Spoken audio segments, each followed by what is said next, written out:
ხშირად ისმის სხვათა შორის აღნიშნული კითხვა, რომ პოლიტიკა არ უნდა იყოს ჯანდაცვაში. თუმცა ეს წარმოუდგენელი საკითხი არის ალბათ დამეთანხმებით, იმიტომ რომ ჯანდაცვას ქმნის პოლიტიკა, ხო? რეალურად თუნდაც ბიუჯეტს ადგენს პოლიტიკური ორგანო, ხო? შემდგომში გადაწყვეტილებებს იღებს პოლიტიკოსები. უბრალოდ პოლიტიკა რა თქმა უნდა ქმნის ჯანდაცვას, მაგრამ ჯანდაცვა არ უნდა გახდეს შემდგომში პარტიული რაღაცნაირად და არ უნდა იყოს მხოლოდ და მხოლოდ პარტიულ ინტერესებზე დაყრდნობილი და რაც ყველაზე დიდი დანაშაული არის, ყველაზე დიდი შეცდომა არის დღესდღეობით ჩვენ სახელმწიფოში არის ის, რომ პაციენტის ინტერესები და ზოგადად ადამიანის უფლებები, ადამიანის სიცოცხლე საერთოდ არის უღულებყოფილი. და ეს მხოლოდ და მხოლოდ აი ამ დიუშენის ესე ვთქვათ სინდრომის დროს არ გამოჩენილა, ხო? ანუ ბოლო წლებია ჩვენ ამას უყურებთ, როგორ ცემენ ქუჩაში ადამიანებს, როგორ არ უფრთხილდებიან მის სიცოცხლეს.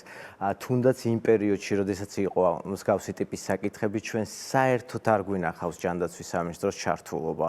ხო, ამ საკითხებში როდესაც აწამებდნენ ადამიანებს ასისხლიანებდნენ და პირიქით იმ პერიოდში საერთოდაც გაჩნდა ძალიან დიდი უნდობლობა სამედიცინო სფეროს მიმართ. ხო, იმიტომ რომ ლაშა მე მყოლია ამ სტუდიაში იმ დღეებში, აი ამ დარბევების და დასისხლიანების დღეებში ადამიანების სტუმრები, რომლებიც ამბობდნენ, რომ კლინიკიდან ისე გამომიშვეს, რომ ფორმა ასე არ მომცეს, ცნობა არ მომცეს, რომელიც დაადასტურებდა ჩემს მდგომარეობას ამ დარბევის მერე. ამ პირიქითაც იქ მყოფები ისმენდნენ თუ როგორ ატყობინებდნენ შინაგან საქმეთა სამინისტროს და ძალოვან სტრუქტურებს მათ პირად ინფორმაციას. ხო, ხშირად გვინახავს ჩვენ სწორედ რომ კლინიკიდან დაზარალებული წაყვანილი უკვე საჯარო აღსრულების სისტემაში. ამიტომაც ზოგადად მე ვფიქრობ ახლა აი ჩემ წინათ საკმაოდ ისეთი რთული თემაზე გქონდა საუბარი და სახელმწიფო ცდილობს დააკნინოს და გააუფასუროს ყველა ის რაღაცა სისტემა, რომლის მიმართაც ადამიანებს აქვთ გარკვეული ნდობა და რომელთაც უნდა ენდოთ მართლა, ხო? ეს საპატრიარქო, ეს არის სამედიცინო სფერო. ხშირ შემთხვევაში მაგალითად თვითონ სახელმწიფო საუბრობს იმაზე, რომ სამედიცინო ესე ვთქვათ საზოგადოება ჩვენს ქვეყანაში არ არის იმდენად განათლებული, რომ ვთქვათ მკურნალობას ამა თუ იმ საკითხებზე ჩვენ შევეხოთ. ანუ აკნინებს და ცდილობს, რომ აბსოლუტურად ნულამდე დაიყვანოს ნდობა ადამიანების. ხშირად მაგალითად, როდესაც მოდიან ადამიანები და გვიან მოდიან სამწუხაროდ, სამკურნალოდ, განა იმიტომ, რომ უბრალოდ მათ არ უნდათ მკურნალობა, ან არ იციან თქვათ ამა თუ იმ ჩივილების შესახებ, რა შეიძლება ამან გამოიწვიოს. უბრალოდ ამის საშუალება არ აქვთ. ანუ სოციალური მდგომარეობა იმდენად დაბალი არის სახელმწიფოში, რომ ექიმთან მისვლის საშუალებაც კი არ აქვს. ალბათ ამას ყველაზე კარგად გრძნობთ. ეხლა ძალიან მნიშვნელოვან თემას შეეხეთ, ლაშა. სხვა შორის ამას წინათ ერთ ჩემს ძალიან ახლობელს ასევე სამედიცინო სფეროს წარმომადგენელს ვკითხე, იყო საუბარი ძუძუს კიბოზე და ვეკითხებოდი, რომ ძალიან რთული მდგომარეობით მოდიანო პაციენტებიო და კი, მაგრამ მეთქი ასე გვიან რატომ მოდიან და იმან მითხრა, რომ ინგა ფული არ აქვთ ადამიანებს და ანუ არ აქვთ საშუალება რომ იზრუნონ საკუთარ ჯანმრთელობაზე.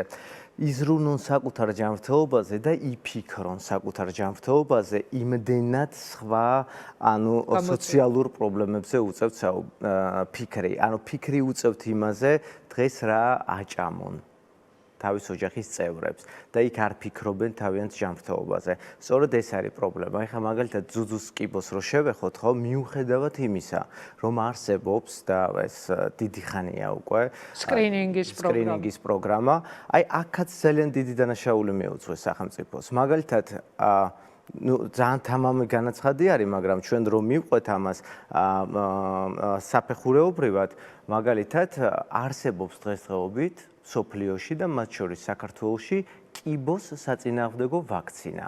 ხო, ეს არის მაგალითად პაპილომავირუსზე ვაქცინა ქალბატონებში, რომელიც საშუალოსნოს ყელის კიბოს პრევენციას აკეთებს. ამაზე რო გავიდეთ ახლა ჩვენ გარეთ საზოგადოებაში, დაახლოებით 60%-ზე მეტ ადამიანს არ ეცოდინება, უბრალოდ არ ექნება ინფორმაცია. ხო, აქაც სახელმწიფო დანაშაული არის. ანუ ვისი ვალდებულება არის მიაწოდოს ინფორმაცია ადამიანებს, ხომ? და გამართოს მათთან დიალოგი, კონდეთ მათ ინფორმაცია, რა სახელმწიფო პროგრამები არსებობს, რაც შეუძლიათ მათ მიმართონ ამა თუ იმ ექიმს უფასო სკრინინგის თვალსაზრისით, ხომ? ისინი ამაზე საერთოდ არ საუბრობენ. გინახავთ მაგალითად ჯანდაცვის მინისტრი რაიმე ტიპის შეხვედრაზე მოსახლეობასთან რაიონში, რეგიონებში ჩასული, სადაც ისაუბრებს ამ ყველაფერზე. არა, ადამიანი რაღაცნაირად ისე ჩანს, რომ არის გაუფასურებული. ანუ მე თუ მაქვს განსხვავებული აზრი, მე ვარ აბსოლუტურად მიუღებელი, სადღაც გაღმანაპირზე ვარ რა, გარიყული. ამ შემთხვევაში მხოლოდ ჯანდაცვაზე არ ვსაუბრობ, თუმცა რომ არ მოგატყუოთ, აი ამ დღეებში, როცა ჯოშენის პრობლემაზე და უმძიმეს დაავადებაზე ჩვენ გვიწევს საუბარი და გაშუქება, მე მაგალითად მიკვირს სად არიან ექიმები. სად არიან ექიმები? მე მიკვირდა ეს იმ დღეებშიც, სად იყვნენ? ბევრნი იყავით, ვინც გამოდიოდი და ხმამაღლა აფიქსირებთ თქვენს მოსაზრებას, მაგრამ სად იყო მთელი სამედიცინო საზოგადოება, როდესაც დასისხლიანება და ნაწამები ადამიანები მივიღეთ, ხო ჩვენ? აი რა ხდება ამ ქვეყანაში? რატომ მოხდა ესეთი ხიჩატეხილობა და სტრესი, რომელშიც აცხოვრებენ ამ ქვეყნის მოქალაქეებს? ან თქვენ სფეროში რა ხდება, ან ჩვენ სფეროში, ან ზოგადად ქვეყანაში? აბსოლუტურად გეთანხმებით. მეც ყოველთვის მიჩნდებოდა საკუთარ თავთან ეკითხვა, სად არის სამედიცინო საზოგადოება, იმიტომ რომ როდესაც ხდები ექიმი, შენ ექიმი არ ხარ მხოლოდ კაბინეტში, ხო? ადამიანის სიცოცხლეზე უნდა იზრუნო კაბინეტს გარეთაც და როდესაც ხედავ აქ არ არის საუბარი სამართლიანობაზე თუ უსამართლობაზე, ხო? ჩვენ წინააღმდეგი ვართ სიკვდილით დასჯის. ხო ესეა, ხო? ჰუმანურობა რას განსაზღვრავს მეც, ხო? ჩვენ გვინდა რომ შეუნარჩუნოთ ადამიანს სიცოცხლე. ხო, ის დამნაშავეა თუ უდანაშაულოა, მისი ჯანმრთელობა უნდა იყოს დაცული აუცილებლად. შესაბამისად, იმ დროს, მაშინ აქციების დროს, რა თქმა უნდა, ეს ძალიან დიდი კითხვის ნიშანი იყო. მე მეცაც გეტყვით, მაგალითად, ძალიან გაკურვებული დავრჩი დიუშენის სინდრომის დროს, იმიტომ რომ სულ რაღაც წინა წელს, სექტემბერში თუ არ ვცდები, იყო საუბარი აღნიშნულ თემაზე, იქ ბავშვთა ნევროლოგები, პედიატრები ესწრებოდნენ კონფერენციას და მაშინ ძალიან დიდი ზარზეიმით, ძალიან ბევრი ცნობილი ექიმისგან იყო სწორედ იმ პრეპარატებზე საუბარი, რასაც ეხლა მშობლები ითხოვენ, თუ რაოდენ დიდი საშველი არის ეს დიუშენით დაავადებული ადამიანებისათვის და რამხელა გარდატეხა არის ეს მედიცინაში და დღეს სამწუხაროდ მე იქედან რამოდენიმე ექიმი ვნახე უკვე, რომლებიც აბსოლუტურად საპირისპიროს საუბრობენ. აი ეს არის სრულიად წარმოუდგენელი ამბავი. აი თქვენ ხართ ენდოკრინოლოგი ლაშა და ძალიან მაღალი კვალიფიკაციის, ამას ყოველგვარი მორიდების გარეშე პირდაპირ გეტყვით და ამას ვიტყვი ხმამაღლა. და ყველაზე კარგად თქვენ იცით, როდესაც სოციალურ პრობლემებზე ვსაუბრობთ, როდესაც ამ ქვეყანაში ადამიანები, სახელმწიფოსგან მიტოვებული ადამიანების ბედზე ჩვენ ვსაუბრობთ, თქვენ ყველაზე კარგად შეგიძლიათ პასუხი გაგცეთ. როგორ შეიძლება ქვეყანაში ჩვენ ვისაუბროთ, რომ ხელისუფლება ზრუნავს საკუთარ მოქალაქეებს, როდესაც მაგალითად პატარა ბავშვებს სკოლაში და ესეთი არის უამრავი, ყოველი მეხუთე ბავშვი შიმშილის ზღვარზე ცხოვრობს, ხო? არა აქვთ და მასწავლებლები ყვებიან ამას, საკვების ფული, არ შეუძლიათ თუნდაც სახლიდან წაიღონ და საჭმელი შეჭამონ. როდესაც მშობლებს არ აქვთ უკიდურესად გაძვირებული ფასების პირობებში საშუალება უყიდონ თავის შვილებს ის აუცილებელი პროდუქტი, რაც სავალდებულო ვიტამინებს, რომელიც ბავშვმა უნდა მიიღოს, მიაწვდიან საკუთარ შვილებს. როდესაც არის აი ასეთი წარმოუდგენელი რეალობა ქვეყანაში. ეხლა როგორც ენდოკრინოლოგი, როგორ უყურებთ თქვენ ამას? ჩვენთვის აბსოლუტურად წარმოუდგენელი არის მართლა ხშირ შემთხვევაში მე რეგიონებშიც მიწევს ხოლმე სიარული და იქ ბევრად უფრო რთული სიტუაცია არის. უფრო თვალნათელია ხო რა მდგომარეობა. ყველაფერი და ძალიან ხშირად მიფიქრია. ჯერთი ძალიან ხშირად ვფიქრობთ და არ უნდა გვიწევდეს ამაზე ფიქრი, რომ როდესაც გარკვეულ ჩივილებს გვიყვება პაციენტი, აი რომელი სადიაგნოსტიკო საშუალება გამოვიყენოთ, რომ უფრო სწორად წავიდეთ, რომ მას ფინანსური რაღაცას უფრო იაფი რომ დაუჭდეს. მივაყენოთ, ხო? ამაზე ფიქრიც კი გვიწევს ექიმებს, იმდენად რთულად არის ამ კუთხით საქმე. შემდგომში უკვე პრეპარატები, ხო? როდესაც ვიცით, გვაქვს დიაგნოზი და უნდა ვიფიქროთ იმაზე, რა ტიპის ხშირად უკითხავთ მაგალითად პაციენტებს, როდესაც ვუნიშნავ პრეპარატს, რა ღირს ხო არ იცით, ხო? ანუ ამ კითხვას პაციენტი არ უნდა სვავდეს და მეორე ექიმმა არც უნდა იცოდეს. ექიმისთვისაც რა მძიმეა, ხო? გამოსავალს რო ეძებს, იაფიანი როგორმე რომ მოარგოს მოდიან ბავშვები რეგიონებში განსაკუთრებით, სადაც არის ზრდა განვითარებაში გარკვეული ტიპის ჩამორჩენა, მათ შორის ფიზიკალური მონაცემებით, ანუ სიმაღლის, თვალსაზრისით, წონის დეფიციტი და ჩვენ მათ ვუხსნით, ენდოკრინოლოგების მოვალეობა არის რა, რომ ავუხსნათ, რომ ყოველდღიურ რაციონში უნდა შედიოდეს ესა თუ ის პროდუქტი, აუცილებლად უნდა იყოს ცხოველური ცილა, ხო, ხორცის სახით უნდა იყოს ხილი, ბოსტნეული და უცებ ხვდები, რომ ამის ყიდვის საშუალება უბრალოდ არ აქვს. და ამ დროს გესმის ეკრანიდან 10 ლარიანი ხორცი რომ იყიდებაო ქვეყანაში ამ ტიპის განცხადება მაგალითად პრემიერ-მინისტრის. აბსოლუტურად წარმოუდგენელი არის. აბსოლუტურად მე აი მართლა მინდა და მე მზად ვარ მაგალითად, ხო, რომელიმე მთავრობის წევრთან ერთად გავიდე და აი მართლა ერთი დღის პროდუქტები ვიყიდოთ. იმისათვის, რაც არის, თქვათ, დღიური ნორმა, რაციონი, ხო? ადამიანისთვის აუცილებელი. და ჩვენ ვნახავთ, რომ ის საარსებო მინიმუმი, რაც არის დაწესებული თვის განმავლობაში, ერთი კვირაც კი საკმარი არ იქნება დღევანდელი ფასებიდან გამომდინარე. შესაბამისად, ძალიან რთული არის ამ პირობებში ექიმების მუშაობაც და შესაბამისად იმ შედეგის მიღწევა, რა შედეგსაც ჩვენ ველით საბოლოო ჯამში გამოჯანმრთელების თვალსაზრისით. ამიტომაც ხშირ შემთხვევაში მიდის ხოლმე რაღაცა გარკვეულწილად ამ სამედიცინო საზოგადოების, ესე ვთქვათ, დაკნინება, რომ აი არაფერი არ იციან ქართველმა ექიმებმა, იქ მისვლა არ ღირს და ასე შემდეგ, ასე შემდეგ. მაგრამ სინამდვილეში ძალიან ბევრი ფიქრი უწევთ ექიმებს იმაზე, თუ როგორ უმკურნალონ პაციენტს. ანუ შენ როცა ხარ ექიმი, უნდა მოარგო მის სოციალურ მდგომარეობას, აუცილებლად სამკურნალო მედიკამენტი იქნება ეს თუ პროდუქტი. აბსოლუტურად გეთანხმებით. ხშირ შემთხვევაში არის ისეთი დაავადებები, მით უმეტეს ენდოკრინოლოგიაში, უამრავი, ქრონიკული დაავადება, მაგალითად შაქრიანი დიაბეტი ტიპი 2, რა დროსაც ჭირდება პაციენტს კომპლექსური მკურნალობა. იქ არ მკურნალობს მხოლოდ ამას ენდოკრინოლოგი, იმიტომ რომ გართულებების თვალსაზრისით იქ ჩართულია ნევროლოგი, ოფთალმოლოგი, კარდიოლოგი, ხო? წარმოგიდგენიათ, ანუ თითოეულ მათგანთან უნდა გაიაროს კონსულტაცია, თითოეული მათგანის მიერ დანიშნული პრეპარატი უნდა დანიშნოს, მიიღოს და არსებობს პრეპარატები, რაც არ უნდა ვისაუბროთ ჩვენ რეფერალურ ფასებზე, რომელზეც რამოდენიმე თვის წინაც იყო თითქოს რაღაცა სპექტაკლი დადგმული, რომ აი ჩვენ ვცდილობთ და უამრავი პრეპარატი არის რეფერალზე დასმული და შესაბამისად ხელმისაწვდომობა უფრო მეტია.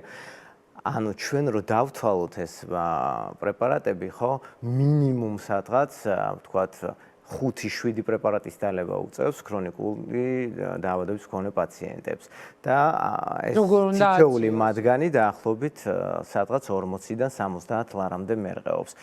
ჩვენ რო ეს დავთვალოთ, ახლა წარმოიდგინეთ, ერთი პენსიის ფული არის უკვე პენსიონერისთვის, ხო? და ამ პრეპარატების გარდა მას ჭირდება შემდგომში კვება, ჭირდება სხვა რაღაცა, ხო, საყოფაცხოვრებო, ესე ვთქვათ, ნივთები, მათ შორის ჰიგიენური საშუალებები, ხო, რომელიც არც თუ ისე იაფი ღირს დღესდღეობით და ჩვენ ვითხოვთ მე საბოლოო ჯამში, რომ საზოგადოება რაღაცნაირად გაგებით მოეკიდოს ამ. ხო, აი რა უცნაურია ეს გაგებით მოეკიდოს.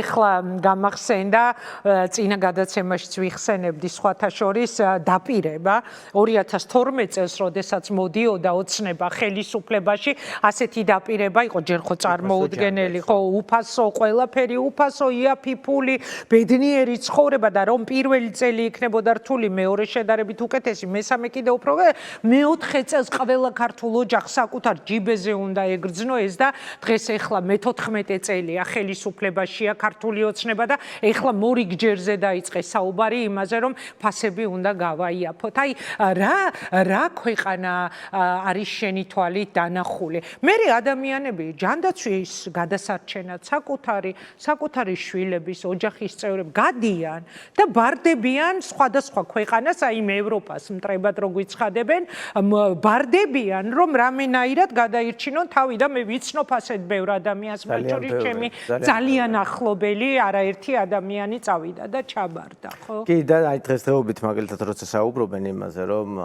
300 თუ 100 თუ 500 აკაცუკი აპროტესტებს ამ ყველაფერს, რა თქმა უნდა მეტი ადამიანი უბრალოდ ვერ იქნება საქართველოში, იმიტომ რომ ის ვინც აპროტესტებდა და ვერ მიიღო ვერანაირი პასუხი, დატოვა საქართველო იმისათვის, რომ თავისი ოჯახი გადაერჩინა, ხო? მე ძალიან ბევრი ემიგრანტს ვიცნობ ასევე, რომელიც წასული არის სწორედ იმისთვის, რომ შვილს რაღაცნაირად ლუკმაპური აშოვნინოს და ჩვენი სახელმწიფო რატომღაც არ თვლის, რომ ის ადამიანი თუ აქ არ ცხოვრობს, ეს არ ნიშნავს იმას, რომ ის არ აპროტესტებს ამ ყველაფერს. მის უფლებაც კი წაართვეს ემიგრანტებს. აბსოლუტურად გეთანხმებით. საერთოდაც ეხა ბოლოს დიუშენის დაავადებულ ბავშვებზე როცა ვსაუბრობდით ჩვენ და გამოვედით რამოდენიმე ექიმი, მაგალითად პაპუაშვილმა ის განაცხადა, რომ არც ერთი ესე ვთქვათ მოაზროვნე ექიმიო არ აპროტესტებსო ამ საკითხზე, არ საუბრობსო დიუშენის მკურნალობაზეო, მეო რო გადავხედეო მხოლოდ და მხოლოდ იმ აკაცუკთა სიიდან არიან ეს ანუ თქვენც აკაცუკად ხართ გამოცხადებული, იმიტომ რომ პროტესტში იღებთ მონაწილეობას და ვერ ნახავთ დღეს მაგალითად ვერც ერთ ქვეყანას, რომელსაც შეუძლია და უარს ამბობს დიუშენის მკურნალობაზე და იმ პრეპარატებზე, რომლებზეც აპელირებენ, რომ თითქოს და რაღაცა კვლევაში არის, თითქოს და ჯერ ცდები მიმდინარეობს, ამერიკის წამლის სააგენტო დამეთანხმებით ალბათ, რომ ეს არ არის რაღაცა ისეთი ორგანიზაცია, რომელსაც არ უნდა ვენდოთ, იმიტომ რომ მას ძალიან დიდი ნდობა აქვს მსოფლიოს ხო? და შესაბამისად ამერიკის წამლის სააგენტო ავტორიზაციას არ აძლევს არც ერთ პრეპარატს, თუ მისი უსაფრთხოება არ არის დამტკიცებული. და აღნიშნულ პრეპარატებს, რომლებზეც საუბრობენ მშობლები, ხო, აქვს ამერიკის წამლის სააგენტოს ავტორიზაცია, განსხვავებით კი, რა თქმა უნდა, ევროპის წამლის სააგენტოსგან, მაგრამ ევროპის წამლის სააგენტოც ამბობს, რომ ჩვენ გვჭირდება დრო იმისათვის, ხო, იქ არის გარკვეული ბიუროკრატიული რაღაცა ნაწილი, იმისათვის, რომ ჩვენ მივცეთ დასტური, მაგრამ მათ დასტური აქვთ გაცემული იმაზე, რომ სხვადასხვა სახელმწიფოში ჩატარდეს აღნიშნულ პრეპარატებზე კვლევა, მაგრამ კვლევა ჩვენ არ უნდა გავიგოთ, რომ აქ საუბარი არის იმაზე, ეს პრეპარატი მოკლავს თუ არ მოკლავს ადამიანს. კვლევაზე, როცა ვსაუბრობთ აღნიშნულ პრეპარატებზე, ვსაუბრობთ იმაზე, რომ ვნახოთ ჩვენ სტატისტიკურად თუ რამდენი ხნის განმავლობაში ის ახანგრძლივებს ინვალიდობას და ეტლამდე მისვლას. ხო, ეს ანუ ნორმალურ ქვეყანაში, ნორმალურ სახელმწიფოში ჯანდაცვის მინისტრი, რომელიც ამბობს, რომ ეს არ არის არაფერი პრეპარატი, უბრალოდ 2 წლით ახანგრძლივებს სავარძლამდე მიყვანას. ის მინისტრი მეორე დღეს უკვე აღარ უნდა იყოს, იმიტომ რომ სწორედ ჯანდაცვის ესე ვთქვათ, ერთ-ერთი მნიშვნელოვანი ფაქტორი დღესდღეობით გახლავთ ის, რომ რაც შეიძლება გახანგრძლივდეს სიცოცხლე და ამ სიცოცხლეში ცხოვრების ხარისხი იყოს მაღალი. ხო და აი ამ დროს მიჩნდება რა ეს კითხვა, რომ სად არიან უდიდესი ნაწილი, სად არის ექიმების. იმ დღეს ნინო არაზაშვილის გადაცემას ვუსმენდი და ნინომ თქვა ასეთი რამ სახელი და გვარი არც მახსოვს ვის ეხებოდა, მაგრამ ადრეო ამ თემაზე მაგალითად დიუშენზე სწორედ ის საუბრობდაო თამამათო და ეხლა რო ვურეკავთო, ტელეფონსაც აღარ იღებს, საუკეთესო და აი ადამიანის ბედზე, როდესაც ჩვენ გვინდა რომ რაღაცნაირად გავშალოთ თემა, როგორი ამ ქვეყანაში, როგორ გინდა გაშალო, როდესაც თურმე ექიმი, რომელიც მანამდე ამტკიცებდა, რომ ხო ეს არის აუცილებელი და ეს არის საჭირო, ეხა ტელეფონზე არ პასუხობს და რატო ეშინიათ ექიმებს, რისი ეშინიათ, ლაშა, ეს ძალიან მნიშვნელოვანია, ხო? რისი ეშინიათ, იმიტომ რომ ეს უბრალოდ ჩემამდე არ დადის. სამსახურის დაკარგვის? სამსახურის დაკარგვის ალბათ შეიძლება რაღაცა თბილად დიდი ხნის განმავლობაში არიან მოკალათებული, მაგრამ მაშინ სად არის აქ მორალი, ხო? თქვენ რა გონიათ ეს მშობლები, რომლებიც დღეს დგანან და აპროტესტებენ ამ ყველაფერს, საიდან აქვთ ინფორმაცია აღნიშნული პრეპარატების შესახებ? ექიმებისგან. ექიმებისგან, იმიტომ რომ მათ მისცეს ეს იმედი, რომ მიმდინარეობს კვლევა, აი ამერიკამ დაამტკიცა, ხო? ჩვენთანაც მალე იქნება და ასე შემდეგ და სწორედ ამან გააჩინა ეს იმედი. ამიტომ შემდგომში უფრო მეტი ისწავლეს ამ პრეპარატის შესახებ და მიიღეს ინფორმაცია, მაგრამ დღეს სწორედ ის ექიმები რატომღაც არიან ჩუმად, ხო? ეს არის ძალიან მძიმე მისაღები რა, იმიტომ რომ როდესაც შენ ხარ ექიმი, არ მესმის რომ კარიერაზე ყველა მიმართულებით, ყველა სფეროში ალბათ ადამიანები ფიქრობენ, უფრთხილდებიან სამუშაო ადგილებს, მაგრამ აქ ექიმებზე და პაციენტებზე არის დამოკიდებული და მინიმუმ იმაზე მაინც ექიმს პროტესტი უნდა გაუჩნდეს. კიდევ ერთხელ ვიტყვი რომ წამალი კი არა. ანუ ადამიანმა ღამე რო გაათენოს ამ დაავადების მქონე ბავშვის თუ ბავშვების, ზოგს ერთი არ ყავს მარტო, მშობელმა უბრალოდ საშუალებას არ აძლევენ რომ კარავი დადგან. აი ნუ რა უნდა მე ექიმი ამ დროს შენ შედიხარ მე კაბინეტში და აგრძელებს სხვა პაციენტებთან ურთიერთობას და ისიც არ გაწუხებს. კარგი წამოს თავი დავანებოთ რომ ასე ექცევიან პაციენტის მშობლებს, მთავრობის წარმომადგენლები. იგივე ხდებოდა გახსოვთ აქონდროპლაზიით დაავადებული ბავშვების მშობლების აქციებზეც და მე აღმოჩნდა სხვა გადაცემაში წავიკითხე კიდეც და ამაზე ვისაუბრე, რომ მაგალითად პატარა პეტრეს დედა რომ წერდა მაკუნა გოჩიაშვილი, რომ ზრდა როგორ დაეწყო, ანუ ბავშვებმა შედეგი მიიღეს, ხო? ძალიან მიმძიმს ხოლმე მართლა ამ თემაზე საუბარი, თუნდაც ეთიკურობიდან გამომდინარე, კოლეგიალობიდან გამომდინარე, მაგრამ ხშირ შემთხვევაში ვივიწყებ ხოლმე ამას, იმიტომ რომ მათ თავისი სიჩუმით უკვე დავიწყებული აქვთ ნებისმიერი ეთიკა და კოლეგიალობა. მე მაგალითად, აი ამ დიუშენის სინდრომის დროს, როდესაც ვსაუბრობდით სამედიცინო სფეროს წარმომადგენლები და ხაზი გავავლეთ, ვთქვათ, პარალელი აქონდროპლაზიასთან დაკავშირებით, რამოდენიმე, ასე ვთქვათ, ექიმისგანაც კი მსმენია, რომ რა მნიშვნელობა აქვს 10 თუ 11 სანტიმეტრით მეტი იქნებოდა ამ შემთხვევაში, ხო? ესეც კი ძალიან რთული მოსასმენი არის შენ კოლეგისგან, ხო? ალბათ დამეთანხმებით. მაშინ წარმოვიდგინოთ მისი მშობელი, ხო? რამხელა სიხარული არის ეს მისთვის, ხო? რამდენად მნიშვნელოვანი არის ის, რომ დღეს თქვენ რაც წაიკითხეთ დასაწყისში, რომ დამეხმარე ხელი ამიწიე, რომ ჩამეხუტო, აი ამ მდგომარეობამდე არ მივიდეს ბავშვები, რომლებიც დღეს თავისი ფეხით დადიან, ხო? სწორედ ამაზე არის საუბარი, რომ აი ეს პერიოდი მათ გაუხანგრძლივოთ იმისათვის, რომ მედიცინა ძალიან სწრაფად იცვლება და შესაბამისად ჩვენ მომავალ წელს შეიძლება მართლა ვქონდეს ის პრეპარატი, რომელმაც მსგავსი ტიპის ადამიანების აი ეს სიცოცხლე გაახანგრძლივოს კიდევ უფრო დიდხანს, ხო? ამიტომ დიუშენის სინდრომის დროს აი ამ დროს აქვს ძალიან დიდი და გადამწყვეტი მნიშვნელობა თითოეულ დღეს იმისათვის, რომ ჩვენ არ მივიდეთ სავარძლამდე, იმიტომ რომ სავარძელში მისული ადამიანები შემდგომში უფრო რთულ გზას გადიან, თუნდაც მკურნალობის თვალსაზრისით. ყველაზე ცუდი დამოკიდებულება რა იყო ამ დროს? ამ დროს იყო ცუდი დამოკიდებულება ის, რომ საერთოდ დიალოგზე არ წასულა სახელმწიფო ამ პაციენტებთან, ხო, მოესმინა ხო, შემდგომში შეეკრიბა სპეციალისტების აზრი მოესმინა. ამ ბოლოს და ბოლოს შემხვდი პრემიერის ადმინისტრაციასთან ვდგევართ, მშობლები და შემხვდი და შეხვდი შეხვდი, აი ესაა გამოუგნებელი. დღეს ესეც უთხრეს, რომ აი ჩვენთან რატო წავდით და ჯანდაცვის სამინისტროსთან დადექით, ხო? ანუ საერთოდ მათთვის და დღევანდელი ხელისუფლებისთვის კიდევ ერთხელ გამეორდები და ვიტყვი, ადამიანის სიცოცხლეს და ცხოვრებას საერთოდ არანაირი ფასეულობა არ გააჩნია. ეს აი ყველა ნაბიჯზე გამოიხატება, ხო, თუნდაც აი ამ ბავშვებთან მიმართებაში, თუნდაც დაცინვა, რომ ათლარად შეუძლიათ ხორცის ყიდვა, ხო? ეს ხო აი წარმოუდგენელი ფაქტი არის, როდესაც ასე დაქცინის შენი ხელისუფალი, რომ რას ამბობ, გადი, გაიარე და ათლარად იყიდე ხორცი, რომელიც იცი, რომ ზუსტად არსად არ არის. ხო?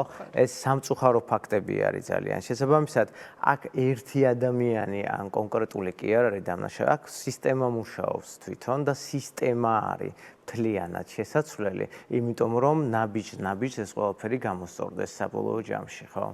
მადლობა ლაშა, ძალიან დიდი მადლობა. ძალიან მნიშვნელოვანია კიდევ ერთხელ ვიტყვი, ექიმების როლი და ჯანდაცვა არის ყველაზე დიდი პოლიტიკა. ექიმების როლი არის მნიშვნელოვანი, როცა ქუჩაში ხალხს არბევენ, როცა ფასებზე ტყუილს ამბობენ, როდესაც ბავშვები სკოლის ფორმებზე ლაპარაკობენ, იმ დროს, როდესაც ბავშვები შიმშილობენ და ბავშვებს სკოლაში საათები გადის და ერთი ლუკმის მიღების საშუალება, ჭამის საშუალება არ აქვს და როდესაც უკიდურეს სიღარიბეში ცხოვრობს ამდენი ბავშვი, როცა წამალი ჭირდება. ეს ყველაფერი არის მეგობრებო პოლიტიკა და ყველაზე ზუსტად ეს იცის ექიმა. ხო და გამოსავალი რა გამოსავალი არის სისტემის შეცვლაში სამწუხაროდ. თუ საბედნიეროდ არ ვიცი, მაგრამ გამოსავალი არის იმაში, რომ საზოგადოებამ გაიღვიძოს, ჩემი აზრით, რომ უფრო ფხიზლად იყოს და შეგუება კი არ გააკეთოს ამასთან მიმართებაში და ასე კი არ ისწავლოს ცხოვრება, არამედ უფრო უკეთესი უნდოდეს თავი, არა მხოლოდ თავისთვის, არამედ თავისი შვილებისთვის და მომავლისთვის. და საბოლოო ჯამში ალბათ მნიშვნელოვანი არის ის, რომ ვინც გვისმენს, გაითავისოს, რომ თუ დღეს მას არ უდგას ეს გასაჭირი, ეს არ ნიშნავს, რომ ხვალ მასთან არ მივა.